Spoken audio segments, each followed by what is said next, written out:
ਵਾਹਿਗੁਰੂ ਇੱਕ ਓੰਕਾਰ ਸਤਿਨਾਮ ਕਰਤਾ ਪੁਰਖ ਨਿਰਭਉ ਨਿਰਵੈਰ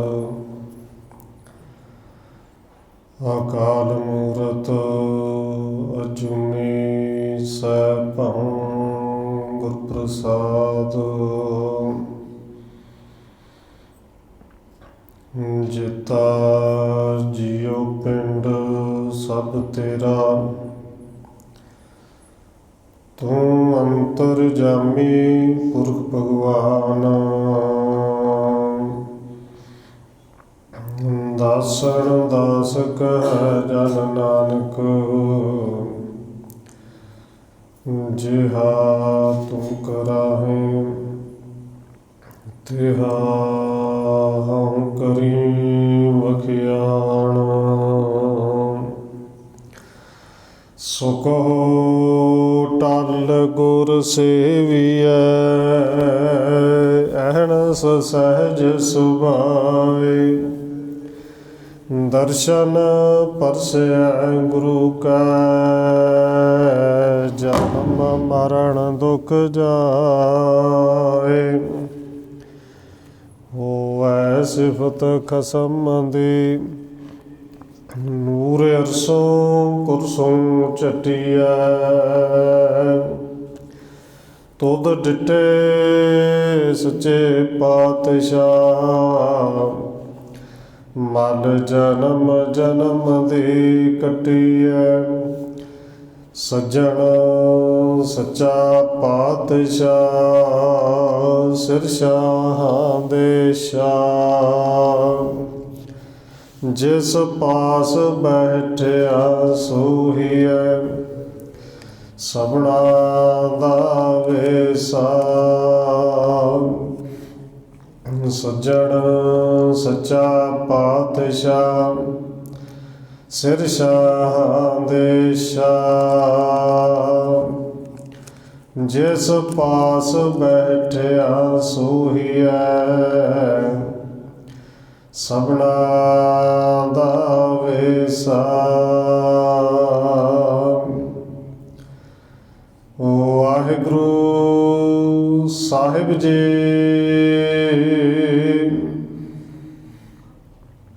ਤਨਾਸਰੀ ਮਹਲਾ ਪੰਜਵਾ ਦੀਨ ਦਰਦ ਨਿਵਾਰ ਠਾਕੁਰ ਰਾਖੈ ਜਨ ਕੇ ਆਪ ਤਰਣ ਤਾਰਣ ਹਰ ਨਿਦ ਦੁਖ ਨ ਸਕੈ ਬਿਆਪ ਦੀਨ ਦਰਦ ਨਿਵਾਰ ਠਾਕੁਰ ਰਾਖੈ ਜਨ ਕੇ ਆਪ ਤਰਣ ਤਾਰਣ ਹਰ ਨਿਦ ਦੁਖ ਨ ਸਕੈ ਬਿਆਪ ਸਾਧੂ ਸੰਗ ਭਜੋ ਗੋਪਾਲ ਆਣ ਸੰਜਮ ਕਿਛ ਨਾ ਸੂਝੈ ਇਹ ਜਤਨ ਕਾਟ ਕਲ ਕਾਲ ਰਹਾਉ ਆਦ ਅੰਤ ਦਿਆਲ ਪੂਰਨ ਤਿਸ ਬਿਨਾ ਨਹੀਂ ਕੋਇ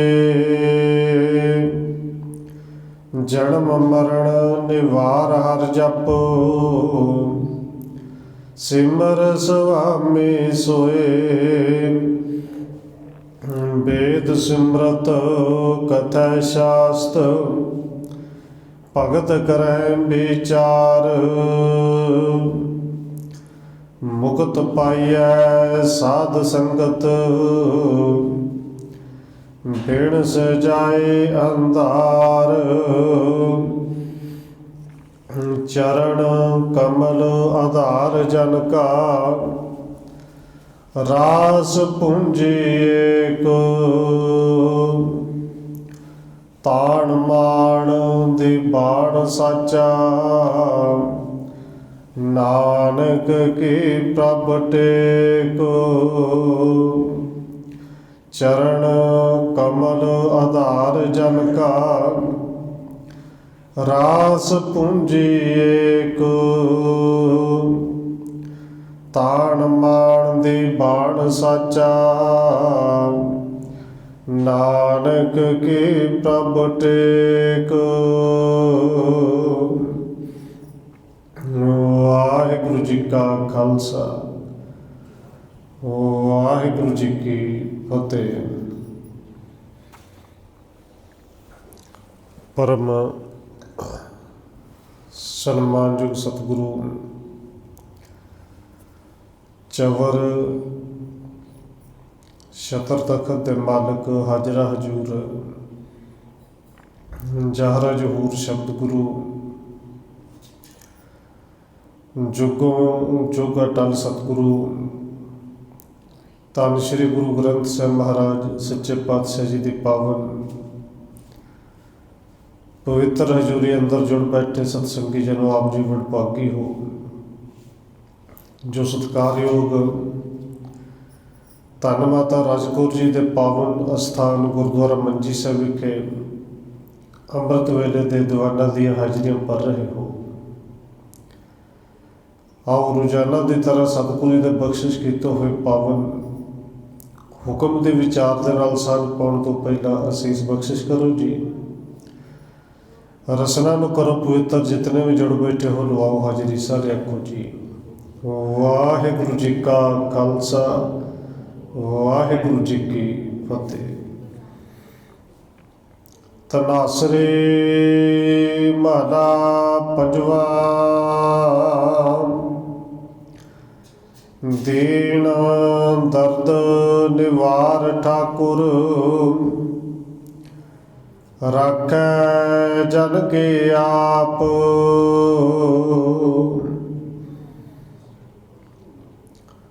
तनासरी राग विच पंचम पातशाह सतगुरु धन गुरु अर्जन देव महाराज जी के पावन बचन अंग नंबर 675 ਅਤੇ 676 ਦੇ ਉੱਤੇ ਸਬਾਈਮਾਨ ਨੇ। ਧੰਨ ਗੁਰੂ ਅਰਜਨ ਦੇਵ ਮਹਾਰਾਜ ਜੀ ਨੇ ਅੱਜ ਦੇ ਇਸ ਪਾਵਨ ਸ਼ਬਦ ਦੇ ਰਾਹੀਂ ਜੋ ਸਾਨੂੰ ਉਪਦੇਸ਼ ਦਿੱਤਾ, ਸਮੁੱਚਾ ਭਾਵ ਹੈ ਕਿ ਅਸਲ ਵਿੱਚ ਜਿਹੜੇ ਅੰਦਰੋਂ ਦੀਨ ਹੋ ਕੇ ਨਿਮਾਣੇ ਹੋ ਕੇ ਇਹ ਸਤਿਗੁਰੂ ਜੀ ਜਿਹੜੇ ਤੇਰੇ ਸ਼ਰਨ ਵਿੱਚ ਆਉਂਦੇ ਨੇ, ਫਿਰ ਉਹਨਾਂ ਨੂੰ ਦੁਨੀਆ ਦਾ ਕਿਸੇ ਵੀ ਤਰ੍ਹਾਂ ਦਾ ਵੱਡੇ ਤੋਂ ਵੱਡਾ ਦੁੱਖ ਉਹ ਵਿਆਪ ਨਹੀਂ ਸਕਦਾ, ਪੂਹ ਨਹੀਂ ਸਕਦਾ। ਔਰ ਇਹ ਦੁਨੀਆ ਦਾ ਦੁੱਖ ਜੇ ਵਿਆਪੇ ਨਾ, ਇਹਦੇ ਤੋਂ ਬਚਣ ਲਈ ਕਰਨਾ ਕੀ ਹੈ? ਸਤਿਗੁਰੂ ਜੀ ਨੇ ਉਹ ਰਹਾਉ ਦੀਆਂ ਪੰਕਤੀਆਂ 'ਚ ਪਾਵਨ ਬਚਨ ਕਹੇ ਨੇ ਭਈ ਇਹਦੇ ਲਈ ਤਰੀਕਾ ਕੇਵਲ ਇੱਕੋ ਹੀ ਹੈ ਕਿ ਦੁੱਖ ਜਿੰਨੇ ਮਰਜ਼ੀ ਆ ਜਾਣ, ਪਰ ਇਹ ਦੁੱਖ ਤੈਨੂੰ ਦੁਖੀ ਨਾ ਕਰ ਸਕਣ। ਜੇ ਤੂੰ ਚਾਹੁੰਦਾ ਕਿ ਇਹਨਾਂ ਦੁੱਖਾਂ ਤੋਂ ਬਚਣਾ ਹੈ ਤੇ ਫਿਰ ਗੁਰੂ ਦੀ ਸੰਗਤ ਕਰ। ਸਤਿਗੁਰੂ ਜੀ ਨੇ ਰਹਾਉ ਦੀਆਂ ਪੰਕਤੀਆਂ 'ਚ ਸੰਗਤ ਵਿੱਚ ਜ਼ੋਰ ਦਿੱਤਾ ਹੈ। ਔਰ ਸਤਿਗੁਰੂ ਜੀ ਨੇ ਇਹ ਪਾਵਨ ਸ਼ਬਦ 2 ਵਾਰੀ ਇਸ ਸ਼ਬਦ ਦੇ ਵਿੱਚ ਵਰਤਿਆ ਹੈ। ਇੱਕ ਤੇ ਸਾਧੂ ਸੰਗ ਭਜੋ ਗੋਪਾਲ, ਇੱਕ ਸਤਿਗੁਰੂ ਕਹਿੰਦੇ ਨੇ ਮੁਕਤ ਪਾਈ ਹੈ ਸਾਧ ਸੰਗਤ। ਸਾਧੂ ਗੁਰੂ ਦੀ ਸੰਗਤ ਵਿੱਚ ਆ ਕੇ ਉਹਨੂੰ ਭਜੋ ਜਪੋ, ਤੇ ਇਹ ਗੁਰੂ ਦੀ ਸੰਗਤ ਹੀ ਹੈ ਕਿ ਜਿਹੜੇ ਤੈਨੂੰ ਵਿਕਾਰਾਂ ਤੋਂ ਮੁਕਤੀ ਦਵਾ ਸਕਦੀ ਹੈ। ਸਤਿਗੁਰੂ ਜੀ ਨੇ ਪਹਿਲਾ ਪਾਵਨ ਬਚਨ ਕਿਹਾ ਹੈ, ਦੀਨ ਦਰਦ ਨਿਵਾਰ ਠਾਕੁਰ, ਰਾਖੈ ਜਨ ਕੀ ਆਪ। ਦੀਨ ਦਰਦ ਨਿਵਾਰ ਉਹ ਠਾਕੁਰ ਪਰਮੇਸ਼ਰ ਦਿਨਾਂ ਦੇ ਦਰਦਾਂ ਨੂੰ ਦੂਰ ਕਰਨ ਵਾਲਾ ਹੈ, ਤੇ ਜਿਨ੍ਹਾਂ ਦੇ ਦਰਦਾਂ ਨੂੰ ਉਹ ਦੂਰ ਕਰੇ। ਪਹਿਲੀ ਗੱਲ, ਦਰਦ, ਦੁੱਖ ਜਾਂ ਦਰਦ ਇਸ ਵਿੱਚ ਜਾਣਦਾ ਉਹੀ ਹੈ ਜਿਹਨੂੰ ਹੋਵੇ, ਪੈਰ 'ਚ ਕੰਡਾ ਚੁੱਭਿਆ ਹੋਵੇ। ਔਰ ਜਿੰਦੇ ਪੈਰ 'ਚ ਕੰਡਾ ਚੁੱਭਿਆ ਦਰਦ ਉਹਨੂੰ ਪਤਾ ਹੈ, ਕਿਉਂਕਿ ਦੂਸਰੇ ਸਾਡੇ ਵੱਲ ਦੇਖਣ ਵਾਲੇ ਨੇ ਜਿਹੜੇ, ਉਹ ਕੇਵਲ ਹਮਦਰਦੀ ਜਿਹੜੀ ਹੈ ਉਹ ਜ਼ਾਹਰ ਕਰ ਸਕਦੇ ਨੇ, ਉਹਨੂੰ ਹੌਸਲਾ ਦੇ ਸਕਦੇ ਨੇ, ਪਰ ਦਰਦ ਉਹ ਹੀ ਜਾਣਦਾ ਹੈ। ਕਿਸੇ ਦੀ ਮੌਤ ਹੋ ਜੇ ਤੇ ਭੈਣ ਭਰਾ ਜਾ ਕੇ ਕੇਵਲ ਹੌਸਲਾ ਦੇ ਸਕਦੇ ਨੇ, ਪਰ ਉਸ ਦਰਦ ਨੂੰ ਉਹ ਜਿਹੜਾ ਜੀਵ ਵਿਛੜਿਆ ਹੈ ਕਿੰਨਾ ਕੁ ਮੋਹ ਸੀ, ਇਹ ਉਹ ਜਾਣਦਾ ਹੈ। ਔਰ ਇਸ ਤਰ੍ਹਾਂ ਦੇ ਦਰਦਾਂ ਤੋਂ ਸਾਰਾ ਸੰਸਾਰ ਦੁਖੀ ਹੈ। ਧੰਨ ਗੁਰੂ ਨਾਨਕ ਸਾਹਿਬ ਦਾ ਪਾਵਨ ਬਚਨ ਹੈ ਕਿ ਨਾਨਕ ਦੁਖੀਆ ਸਭ ਸੰਸਾਰ। ਉੱਥੇ ਗੁਰੂ ਸਾਹਿਬ ਜੀ ਨੇ ਭਾਵੇਂ ਸ਼ਬਦ ਵਰਤੇ ਕਿ ਰਾਮ ਵਰਗੇ, ਰਾਵਣ ਵਰਗੇ, ਬਾਲੀ ਵਰਗੇ ਵੱਡੇ ਵੱਡੇ ਮਹਾਂਬਲੀ ਵੀ ਆਏ, ਪਰ ਦੁੱਖ ਦੇ ਵਿੱਚ ਉਹ ਵੀ ਰੋਂਦੇ ਗਏ। ਰੋਵੈ ਰਾਮ ਨਿਕਾਲਾ ਪਾਇਆ, ਸੀਤਾ ਲਛਮਣ ਵਿਛੜ ਗਿਆ। ਤੇ ਅਖੀਰ ਤੇ ਗੁਰੂ ਸਾਹਿਬ ਨੇ ਪਾਵਨ ਬਚਨ ਵਰਤਿਆ, ਨਾਨਕ ਦੁਖੀਆ ਸਭ ਸੰਸਾਰ। ਇੱਥੇ ਗਿਣਤੇ ਸਾਰੇ ਦੁਖੀ ਨੇ, ਪਰ ਹਾਂ ਜੇ ਕੋਈ ਦੇਣ ਹੋ ਕੇ ਸਤਿਗੁਰੂ ਜੀ ਬਖਸ਼ਿਸ਼ ਕਰਦੇ ਨੇ, ਤੇਰੀ ਸ਼ਰਨ ਵਿੱਚ ਆ ਜਾਏ, ਫਿਰ ਤੂੰ ਉਹਨਾਂ ਦੇ ਦਰਦ ਨੂੰ, ਉਹਨਾਂ ਦੇ ਦੁੱਖ ਨੂੰ ਦੂਰ ਕਰਨ ਵਾਲਾ ਹੈ। ਔਰ ਕੇਵਲ ਦੁੱਖ ਦਰਦ ਹੀ ਨਹੀਂ, ਰੱਖੈ ਜਨ ਕੇ ਆਪ ਸੰਸਾਰ ਵਿੱਚ ਵੀ ਤੇ ਰੱਬ ਦੇ ਘਰ ਵਿੱਚ ਵੀ, ਫਿਰ ਉਹਨਾਂ ਦੀ ਇੱਜ਼ਤ ਪੱਤ ਵੀ ਤੂੰ ਆਪ ਰੱਖਣਾ ਹੈ। ਕਿਉਂਕਿ ਤੇਰੀ ਕਿਰਪਾ ਹੋਵੇ ਤੇ ਤਾਂ ਹੀ ਨਾਮ ਜਪਿਆ ਜਾ ਸਕਦਾ ਹੈ। ਤੂੰ ਆਪ ਕਿਰਪਾ ਕਰੇ ਤੇ ਤਾਂ ਹੀ ਪੱਤ ਰਹਿ ਸਕਦੀ ਹੈ। ਸਤਿਗੁਰੂ ਜੀ ਨੇ ਇੱਕ ਪਾਵਨ ਬਚਨ ਕਿਹਾ ਹੈ ਕਿ ਆਪਣੇ ਸੇਵਕ ਕੀ ਆਪੇ ਰੱਖੈ, ਤੇ ਰੱਖੀ ਤਾਂ ਜਾਣੀ ਹੈ ਜਦੋਂ ਨਾਮ ਜਪਿਆ ਜਾਏਗਾ। ਫਿਰ ਕਹਿੰਦੇ ਆਪੇ ਨਾਮ ਜਪਾਵੈ, ਇਹ ਨਾਮ ਉਹ ਆਪਣੀ ਕਿਰਪਾ ਕਰੇ ਤੇ ਤਾਂ ਹੀ ਜਪਿਆ ਜਾ ਸਕਦਾ ਹੈ, ਆਪ ਹੀ ਜਪਾਵੇ। ਤੇ ਹੁਣ ਸਤਿਗੁਰੂ ਕਹਿੰਦੇ ਨੇ ਜਿਨ੍ਹਾਂ ਨੇ ਜਪਿਆ ਹੈ ਉਹਨਾਂ ਦੀ ਫਿਰ ਪਰਮੇਸ਼ਰ ਰੱਖਦਾ ਵੀ ਆਪ ਹੈ, ਔਰ ਹਰ ਥਾਂ 'ਤੇ ਰੱਖਦਾ ਹੈ।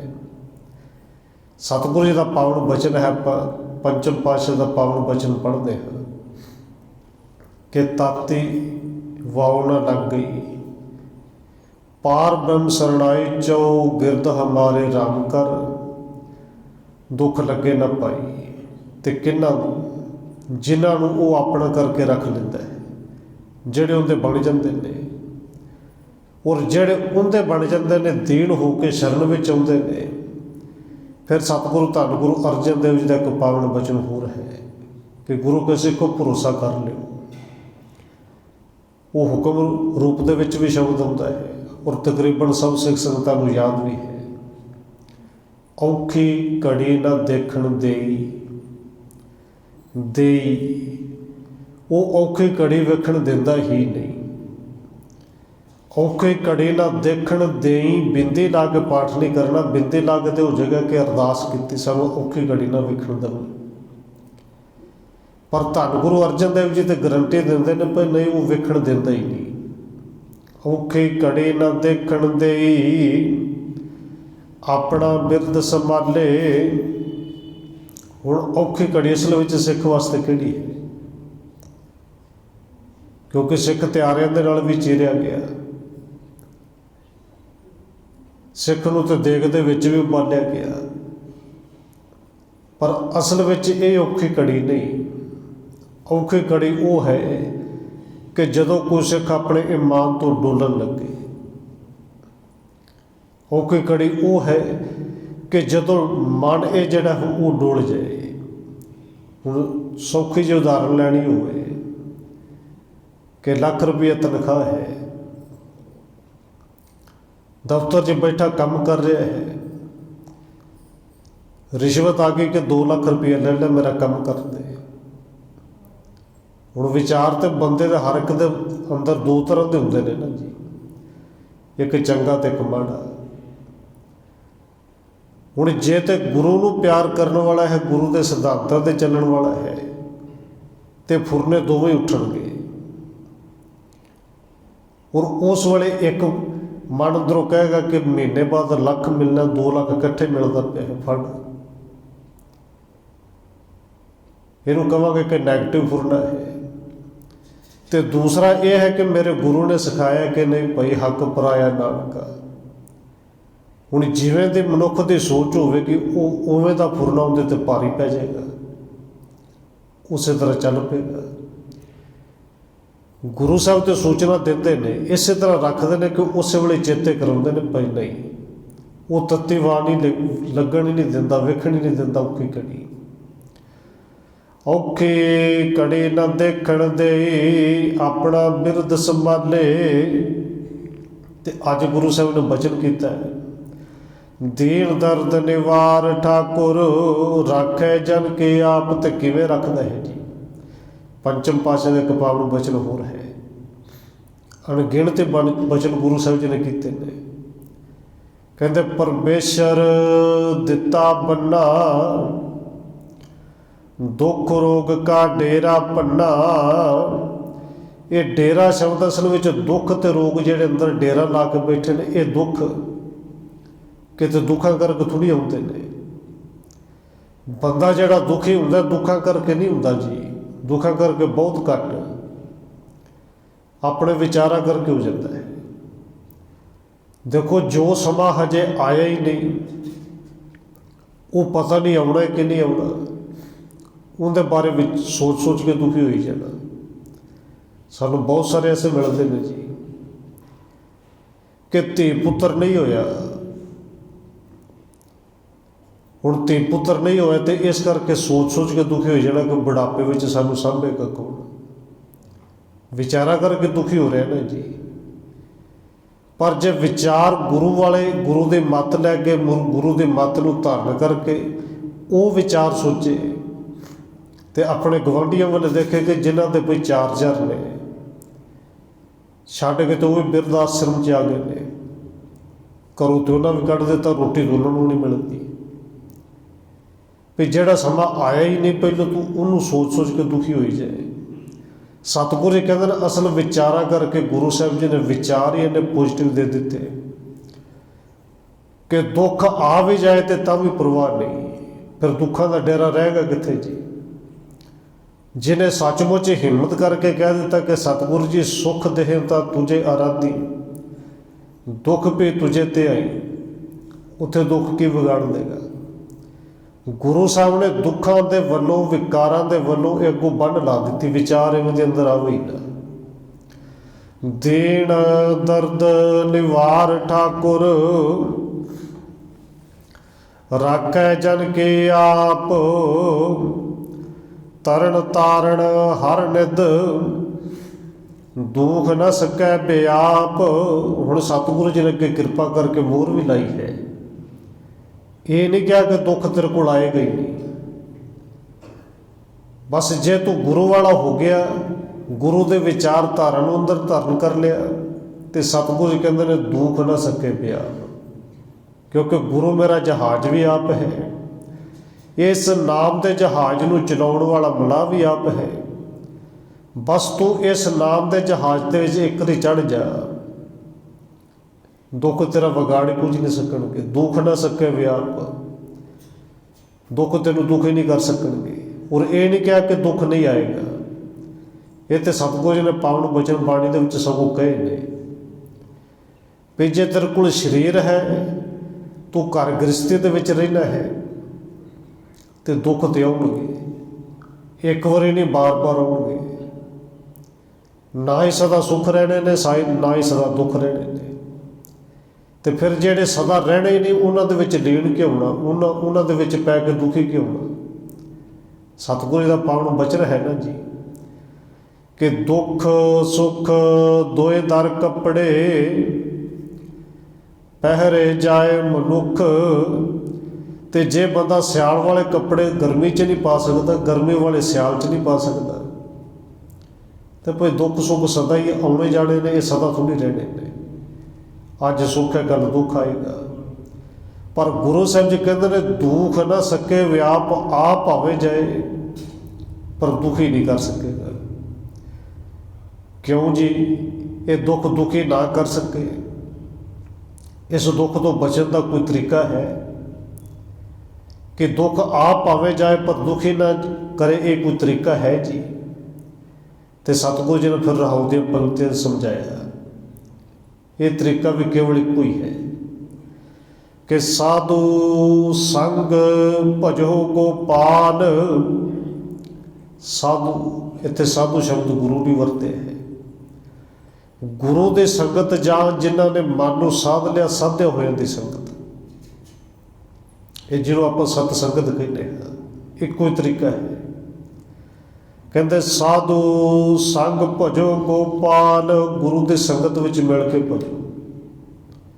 और नाल ही कृपा की आण संजम किश ना सूझै, यह जतन काट कल काल।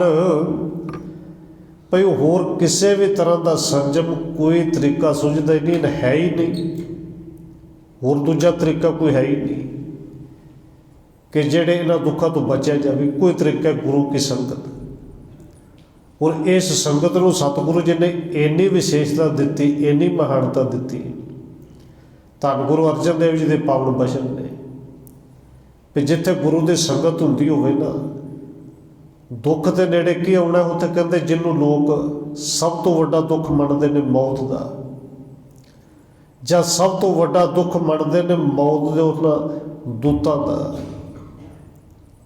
सतगुरु जी इत्थे गारंटी देंदे ने मौत वाले वो जमदूत भी नेड़े नहीं आउणगे, होर दुख किहड़ा व्याप जाएगा।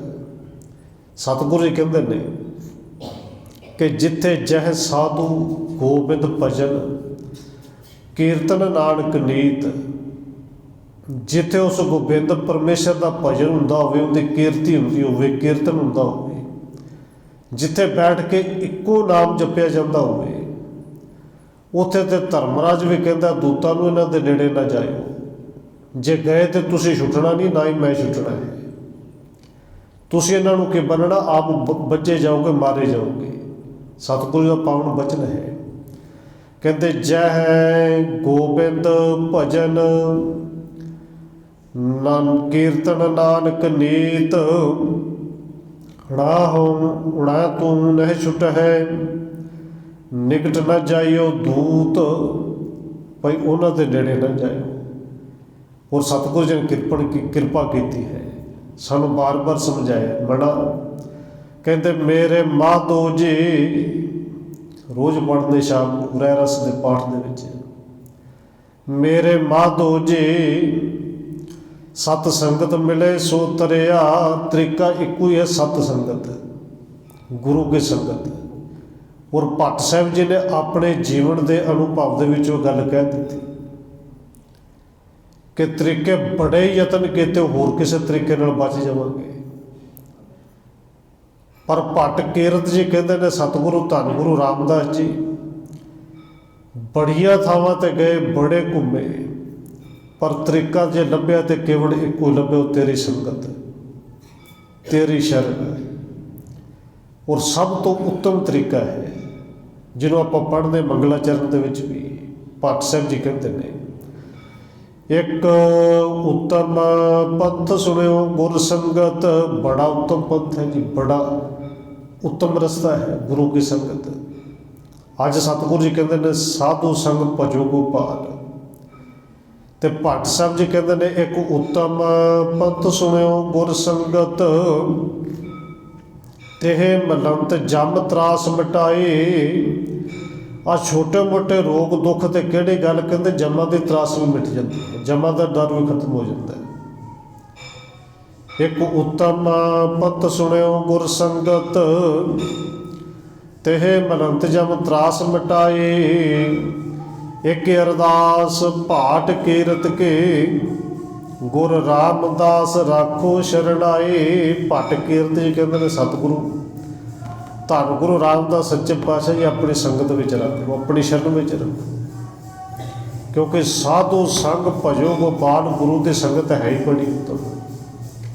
और नाल किरपा करते ने होर कोई तरीका भी नहीं। आण संजम किश ना सूझै, आण संजम होर तरीके भावें लोगों ने वरते बड़े, करते भी रहे तो कर भी रहे ने, तरीके वरते भी जाते हैं कि इन्हें अखंड पाठ साहब करा रहे, इन्हें गुरधामां दे जाके दर्शन कर रहे, इन्हें लंगर ला दिते। पर सतगुरु जी कहते हैं किरपा करते ने नाल समझाते ने, तरीका एक ही है भाई। ये सारे कर्म करने माड़े नहीं, बेशक करने चाहिए ने, पर यह कर्म करके कई बार होंदा कि सगों जो कुछ मिलना है मिलन की बजाय वो भी गवा के बैठ जाते हैं। गुरु साहब ने पावन बचन किया, धन गुरु तेग बहादुर साहब जी ने, कहते तीरथ बरत अर दान कार सारे धर्म के कर्म ने ना जी, पर कहते मन में धरै गुमान, कर्म करके किते ये आ जाए कि मैं लंगर लाया, मैं अखंड पाठ साहब करवाया, मैं सुखमनी साहब करवा लिया, मैं इन्हां दी मदद की, इन्हां दान वंड दिता, तो सतगुरु जी कहते किसी भी लिखे नहीं। वो तो इस तरह है जिवें हाथी नूं नवा दिता, और हाथी नूं आप जी जानते नवाया ना नवाया कोई बराबर है। जिन्ना मर्जी नूं मल मल के खरखरा फेर फेर के मोटी चमड़ी है, जिन्ना मर्जी नवाई जाओ उन्हें उस वेले चुक के मिट्टी घट्टा सुहा चिक्कड़ अपने उत्ते ही पाउणा है। वो तो सतगुरु जी ने कृपा की समझाया, कहते तीरथ बरत्यार दान कर, मन में धरै गुमान, नानक ने फल जात ते जो कुंचर इशनान। हुण जिथे सतगुरु जी कृपा करके समझाते हैं होर जतन कोई नहीं, केवल एक गुरु की संगत है। और संगत है कि संगत विच आके सीखना की है। सतगुरु जी कृपा करते हैं, असल विच ये संगत सत संगत सतगुरु चट साल है, जित हर गुण सिखा, जिते उस हरि परमात्मा के गुणों को सीखिया जाता है। पर भाई साहब भाई गुरदास जी ने कृपा की, संगत विच बहुत लोग आते हैं, संगत विच भीड़ बहुत होंदी है ना जी। इकट्ठ जिन्ना वड्डा होवे तो भाई साहब भाई गुरदास जी कहते हैं इनका मतलब ये नहीं कि सारे सतसंगी ने, कई आ जरूर जाते हैं पर वो गुण सीखण वास्ते नहीं आते, वो दूजिਆਂ के अवगुण लभण वास्ते आते हैं कि गलती कित्थों लभे, किसी को टोकिया कित्थों जाए। एक वो ने जिन्होंने आके इत्थों गुण सीखने ने। गुरु की संगत है तो इस वास्ते ना, चट साल है सीखण वास्ते। पर भाई साहब जी कहते हैं बहुते यतन करते हैं कि जाके सिखाइए। उत्थे भाई साहब ने उदाहरण दी कि दो तरह के लोग ने, एक वो जेडे गुण सीखण वास्ते आते हैं, एक वो जेडे केवल तो केवल इतों गुणों की बजाय सगों अवगुण इकट्ठे करके लै जाते हैं। किसी की गलती लभ के उन्होंने टोक देना, उनका तो हो सकता सुधार हो जाए, प्राप्त गुण कोई नहीं लभ के गया, किसी के अवगुण लै गया बन के। भाई साहब जी कहते हैं वो लोग उस तरह के ने जिवें कां को कपूर पाए, वो कपूर को खाएगा नहीं, कीमती बड़ी है, पर कां फिर भी गंदगी च चुंझ मारेगा। और भाई साहब जी कहते हैं कां को पूछो भला भी गंदगी च क्यों, तो कपूर क्यों नहीं खांदा। हुण जे कां बोलता हो तो भाई साहब जी कहते उन्होंने जवाब एक ही होना कि मैनू चंगी वो लगती गंदगी। सुभाव में तो बन जाता ना कि चंगा ही ये लगता कि किसी का गुण कित्थों लभीए, किसी की गलती किवें कढीए। गुण लभण वाला गुण अपनाउण वाला सुभाव बनाया ही नहीं। भाई साहब ने उत्थे दूसरी उदाहरण हाथी की भी दी कि हाथी को पानी नाल नवाइए वो चिक्कड़ पा लैंदा, लाभ कोई नहीं। इवें तो लोग संगत विच आउण जाना आउण लाभ मसले विच कोई नहीं होंदा। भाई साहब जी तीसरी उदाहरण देंदे ने कि जे इत्थों आके हर गुण नहीं सीखा, जे गुण कोई सीखण वास्ते नहीं आया, सीख के नहीं गया, तो फिर तो इस तरह है ਭਾਵੇਂ ਸਾਰਾ ਜਿੰਨੀ ਉਮਰ ਤੈਨੂੰ ਰੱਬ ਨੇ ਬਖਸ਼ੀ 100 ਸਾਲ ਹੁੰਦਾ ਰਹੂ, ਪਰ ਅੰਦਰ ਦਾ ਜੇ ਸੁਭਾਅ ਹੀ ਨਹੀਂ ਬਦਲਣਾ। ਤੇ ਭਾਈ ਸਾਹਿਬ ਨੇ ਉਦਾਹਰਣ ਦਿੱਤੀ ਤੁੰਬੇ ਦੀ। ਤੁੰਬਾ ਕੌੜਾ ਬਹੁਤ ਹੈ, ਪਰ ਤੁੰਬੇ ਦੇ ਲਈ ਜੇ ਕੋਈ ਅੰਮ੍ਰਿਤ ਚੀਜ਼ ਕੋਈ ਵਰਤੇਗੀ ਤੇ ਉਹ ਦੁੱਧ। ਪਰ ਭਾਈ ਸਾਹਿਬ ਜੀ ਕਹਿੰਦੇ ਹੱਦ ਹੋ ਗਏ, ਤੁੰਬਾ ਇੰਨਾ ਕੌੜਾ ਹੈ, ਦੁੱਧ ਵਿੱਚ ਪੈ ਕੇ ਵੀ ਮਿੱਠਾ ਨਹੀਂ ਹੁੰਦਾ। ਦੁੱਧ ਨੂੰ ਤਾਂ ਕੌੜਾ ਕਰ ਦੇਗਾ, ਕਿਉਂਕਿ ਉਹ ਕੜੱਤਣ, ਉਹ ਜਿਹੜੀ ਨਫ਼ਰਤ ਦੂਜਿਆਂ ਵਿੱਚ ਤੇ ਫੈਲਾ ਸਕਦਾ ਕਿ ਜਿਹਨੇ ਕੇਵਲ ਹੀ ਕੇਵਲ ਗਲਤੀਆਂ ਲੱਭਣੀਆਂ ਨੇ। ਜੇ ਅੰਦਰ ਦਾ ਸੁਭਾਅ ਹੀ ਨਹੀਂ ਬਦਲਿਆ ਤਾਂ ਭਾਈ ਸਾਹਿਬ ਜੀ ਕਹਿੰਦੇ ਨੇ ਕਦੇ ਵਿਚਾਰ ਕਰ, ਤੂੰ ਉਸ ਤੁੰਬੇ ਦੀ ਤਰ੍ਹਾਂ ਤੇ ਨਹੀਂ। ਉੱਥੇ ਭਾਈ ਸਾਹਿਬ ਨੇ ਚੌਥੀ ਉਦਾਹਰਨ ਦਿੱਤੀ ਸਿੰਬਲ ਰੁੱਖ ਦੀ, ਕਿ ਉਹਨੂੰ ਪਾਣੀ ਵੀ ਮਿਲਿਆ, ਉਹ ਵੱਡਾ ਵੀ ਹੋਇਆ, ਔਰ ਇੰਨਾ ਵੱਡਾ ਹੋ ਗਿਆ ਉਹਨੂੰ ਪੱਤੇ ਵੀ ਲੱਗੇ, ਫਲ ਵੀ ਲੱਗੇ। ਪਰ ਕਹਿੰਦੇ ਬਦਕਿਸਮਤੀ ਇਹ ਕਿ ਉਹਦੇ ਨਾ ਲੱਕੜ ਕਿਸੇ ਕੰਮ ਆਈ, ਨਾ ਫਲ ਕਿਸੇ ਕੰਮ ਦੇ, ਨਾ ਹੀ ਉਹ ਕਿਸੇ ਨੂੰ ਛਾਂ ਦੇ ਸਕਦਾ ਹੈ। ਪੱਤੇ ਵੀ ਇਹਨੂੰ ਕੋ ਲੱਗਦੇ ਨੇ, ਕਿਸੇ ਵੀ ਕੰਮ ਦਾ ਨਹੀਂ। ਉਹ ਲੱਕੜ ਵੀ ਇਹਨੇ ਖੋਖੇ, ਉਹਦਾ ਬਣਦਾ ਵੀ ਕੁਝ ਨਹੀਂ। ਹੁਣ ਭਾਈ ਸਾਹਿਬ ਨੇ ਉੱਥੇ ਉਦਾਹਰਨਾਂ ਦਿੱਤੀਆਂ ਤੇ ਅਖੀਰ ਤੇ ਫਿਰ ਜਿਹੜੀ ਆਪਣੀ ਮੱਤ ਹੈ ਜਾਂ ਕਿ ਇੱਕ ਗੁਰੂ ਕੀ ਮੱਤ, ਉਹ ਸਮਝਾਈ ਕਿ ਜਿਹੜੇ ਲੋਕ ਜਿਨ੍ਹਾਂ ਦੇ ਅੰਦਰ ਹੈ ਹੀ ਨਿੰਦਿਆ ਕੇਵਲ, ਅਸਲ ਵਿੱਚ ਉਹਨਾਂ ਨੂੰ ਸੰਗਤ ਚੰਗੀ ਲੱਗਦੀ ਨਹੀਂ। ਪਰ ਗੁਰੂ ਸਾਹਿਬ ਜੀ ਨੇ ਜੀ ਕਿਰਪਾ ਕੀਤੀ, ਜੇ ਇਹਨਾਂ ਦੁੱਖਾਂ ਤੋਂ ਬਚਣਾ ਤੇ ਤਰੀਕਾ ਕੇਵਲ ਸੰਗਤ ਹੈ। ਉੱਥੇ ਭਾਈ ਸਾਹਿਬ ਨੇ ਉਦਾਹਰਨਾਂ ਦਿੱਤੇ, ਕਹਿੰਦੇ ਕਾਂ ਕਪੂਰ ਨਾ ਚੱਖੇ ਦੁਰਗੰਧ ਸੁਹਾਵੈ, ਹਾਥੇ ਨੇਰ ਨਿਵਾਲੀਐ ਸਿਰ ਸ਼ਾਰ ਉਡਾਵੈ, ਸਿਮਲ ਰੁੱਖ ਸਰੇਵੀਐ ਫਲ ਹੱਥ ਨ ਆਵੈ। ਅਖੀਰ ਤੇ ਕਹਿੰਦੇ ਕਿ ਨਿੰਦਕ ਨਾਮ ਵਹੂਣੀਆਂ ਸਤ ਸੰਗ ਨਾ ਭਾਵੈ। ਪਰ ਸਤਿਗੁਰੂ ਜੀ ਕਹਿੰਦੇ ਨੇ ਭਾਈ ਸੰਗਤ ਤੋਂ ਬਿਨਾਂ ਹੋਰ ਕੋਈ ਦੂਜਾ ਤਰੀਕਾ ਨਹੀਂ ਕਿ ਇਹਨਾਂ ਦੁੱਖਾਂ ਤੋਂ ਤੇਰੀ ਨਿਵਰਤੀ ਹੋ ਸਕੇ, ਬਚ ਸਕੇ। ਆਣ ਸੰਜਮ ਕਿਛ ਨਾ ਸੁਝੈ, ਇਹ ਯਤਨ ਕਾਟ ਕਲ ਕਾਲ ਰਹਾਉ। ਆਦ ਅੰਤ ਦਿਆਰ ਪੂਰਨ, ਤਿਸ ਬਿਨਾ ਨਹੀਂ ਕੋਈ। ਸਤਿਗੁਰੂ ਕਹਿੰਦੇ ਨੇ ਇਹ ਦੁੱਖਾਂ ਤੋਂ ਤੂੰ ਉੱਪਰ ਉੱਠ ਜਾਏ, ਜਾਂ ਦੁੱਖ ਤੈਨੂੰ ਦੁਖੀ ਨਾ ਕਰ ਸਕਣ। ਤਰੀਕਾ ਕੇਵਲ ਇੱਕੋ ਗੁਰੂ ਦੀ ਸੰਗਤ ਹੈ। ਔਰ ਸਤਿਗੁਰੂ ਕਹਿੰਦੇ ਨੇ ਉਸ ਗੁਰੂ ਤੋਂ ਬਿਨਾਂ, ਪਰਮੇਸ਼ਰ ਤੋਂ ਬਿਨਾਂ ਕੋਈ ਦੂਜਾ ਹੈ ਹੀ ਨਹੀਂ ਕਿ ਜਿੱਥੋਂ ਤੈਨੂੰ ਇਹ ਦੁੱਖਾਂ ਤੋਂ ਮੁਕਤੀ ਮਿਲੇ। ਆਦ ਅੰਤ ਦਿਆਲ ਪੂਰਨ, ਸ਼ੁਰੂ ਤੋਂ ਲੈ ਕੇ ਅਖੀਰ ਤੱਕ। ਤੇ ਸ਼ੁਰੂ ਕਹਿੰਦਾ ਜੀ ਰੱਬ ਦਾ ਸ਼ੁਰੂ ਨਹੀਂ। ਇਹ ਕਹਿੰਦੇ ਕਿ ਸਾਡਾ ਵੀ ਸ਼ੁਰੂ ਨਹੀਂ। ਆਦ ਅੰਤ, ਇਹ ਜਿਹੜੇ ਰੱਬ ਨੇ ਪਰਮੇਸ਼ਰ ਨੇ ਸ੍ਰਿਸ਼ਟੀ ਸਾਜੀ। ਆਦ ਜਿਹੜਾ ਰੱਬ ਉਸ ਤੋਂ ਵੀ ਪਹਿਲੋਂ ਸੀ, ਕਿ ਜਿਹਨੂੰ ਸਤਿਗੁਰੂ ਜੀ ਨੇ ਪਾਵਨ ਬਚਨ ਕਿਹਾ ਕਿ ਜਦੋਂ ਕੁਝ ਵੀ ਨਹੀਂ ਸੀ, ਅਰਬਦ ਨਰਬਦ ਧੁੰਦੂ ਕਾਰਾ, ਕੇਵਲ ਧੁੰਦ ਹੀ ਧੁੰਦ ਸੀ। ਜਦੋਂ ਧਰਨ ਨਾ ਗਗਨਾ ਹੁਕਮ ਪਾਰਾ, ਨਾ ਧਰਤੀ ਸੀ ਨਾ ਆਕਾਸ਼ ਸੀ। ਜਦੋਂ ਗੁਰੂ ਸਾਹਿਬ ਜੀ ਕਹਿੰਦੇ ਨਾ ਦਿਨ ਰਹਿਣ ਨਾ ਚੰਦ ਨਾ ਸੂਰਜ, ਸੁੰਨੇ ਸੁੰਨ ਸਮਾਏ, ਜਦੋਂ ਕੇਵਲ ਸੁੰਨ ਸੀ ਉਹ ਤੇ ਉਦੋਂ ਵੀ ਸੀ। ਸਾਡੇ ਆਦਿ ਤੋਂ ਨਹੀਂ, ਰੱਬ ਦੇ ਆਦਿ ਤੋਂ ਨਹੀਂ। ਗੁਰੂ ਸਾਹਿਬ ਜੀ ਕਹਿੰਦੇ ਨੇ ਸ੍ਰਿਸ਼ਟੀ ਤੇ ਆਦਿ ਤੋਂ ਲੈ ਕੇ ਅੰਤ ਤੱਕ ਕੇਵਲ ਉਹ ਹੀ ਪੂਰਾ ਹੈ, ਉਹ ਹੀ ਸਭ ਤੇ ਦਇਆ ਕਰਨ ਵਾਲਾ ਹੈ। ਤੇ ਤਿਸ ਬਿਨਾ ਨਹੀਂ ਕੋਈ, ਉਹਦੇ ਤੋਂ ਬਿਨਾ ਹੋਰ ਕੋਈ ਦੂਜਾ ਨਹੀਂ।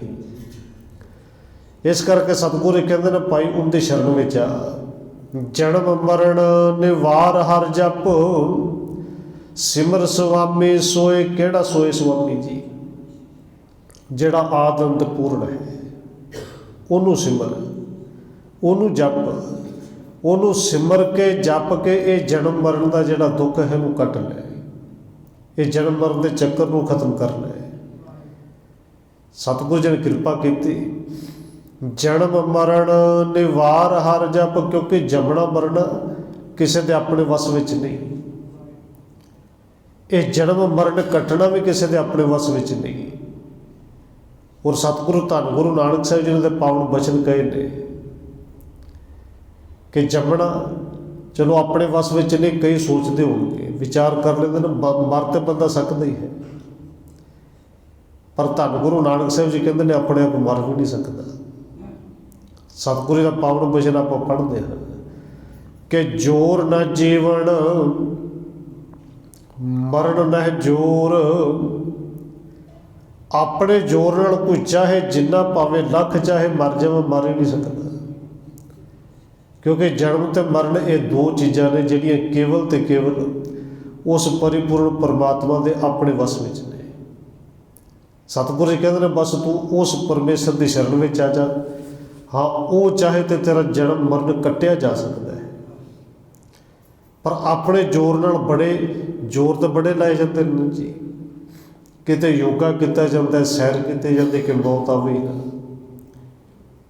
पर उदे जदों भी आ जानी है। हाँ, कुछ ना कुछ शरीर ठीक रह सकता है, पर सतगुरु जी कहते हैं मौत ते जोर नहीं। जन्म मरण निवार हर जप, सिमर सुआमे सोए, वेद सिमरत कथै शास्त्र, भगत करहि विचार। वेद सिमरत कथै शास्त्र, वेदां दा सिमरतियां दा जिन्ने ये शास्त्र ने धार्मिक ग्रंथ ने, ये सारे भगत करें विचार। इन्हों पढ़ के भगत जन विचार करते हैं, तो की विचार करते हैं जी? कहते जो सतगुरु जी ने पावन बचन रहाऊ दी पंक्तियां च कहे ने, विचार इको करते हैं मुक्त पाइए साध संगत, बिन सजाए अंधार। कि ये जड़ी मोह तो मुक्ति मिलनी है, जड़ी क्रोध तो मुक्ति मिलनी है, इन्हां पंजां तो मुक्ति मिलनी है, इनका तरीका केवल एक गुरु की संगत है, साध संगत है। मुक्त पाइए साध संगत, ते साध संगत में जाके मुक्त होना किवें है? कहते बिन सजाए अंधार, अंदर का हनेरा खत्म हो जाएगा, अज्ञानता वाला हनेरा खत्म हो जाएगा, बस मुक्ति देते तो चाहिए है। और देखो फिर बेनती करदा जिहड़ा हनेरा है ना, हनेरे ते अपनी होंद कोई नहीं, हनेरा है ही तां जे प्रकाश नहीं। लाइट बालो हनेरा खत्म, बस जो लाइट नहीं तो हनेरा है ही तां, अंदर का हनेरा ज्ञानता वाला हनेरा खत्म हो जाएगा। गुरु की संगत में आके ना विकारा तो मुक्ति मिल जाएगी। चरण कमल आधार जन का, रास पूंजी एक। तो फिर जेडे शरण में आ जाते हैं, जेडे जपन लग जाते हैं, वो इको भरोसे दे नाल कहते हैं कि सतगुरु तेरे चरण कमल ही साडे जीवन का आधार है, तेरा नाम ही साडे जीवन की रास पूंजी है।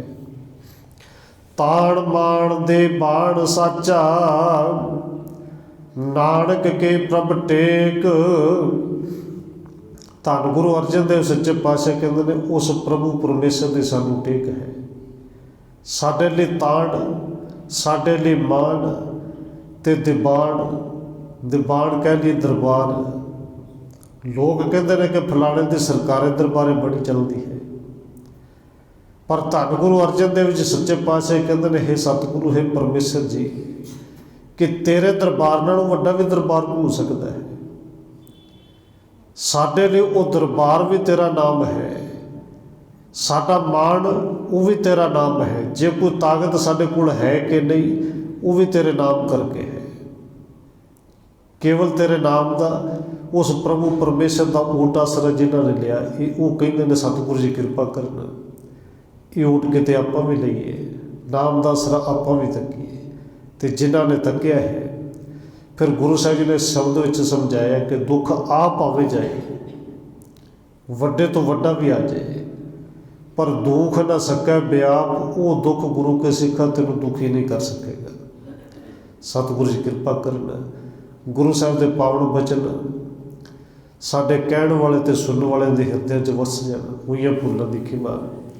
आओ एक दो मिनट होर रसना के नाल हाजिरी लवाइए, फिर समाप्ति है जी। ਵਾਹਿਗੁਰੂ ਵਾਹਿਗੁਰੂ ਵਾਹਿਗੁਰੂ ਵਾਹਿਗੁਰੂ।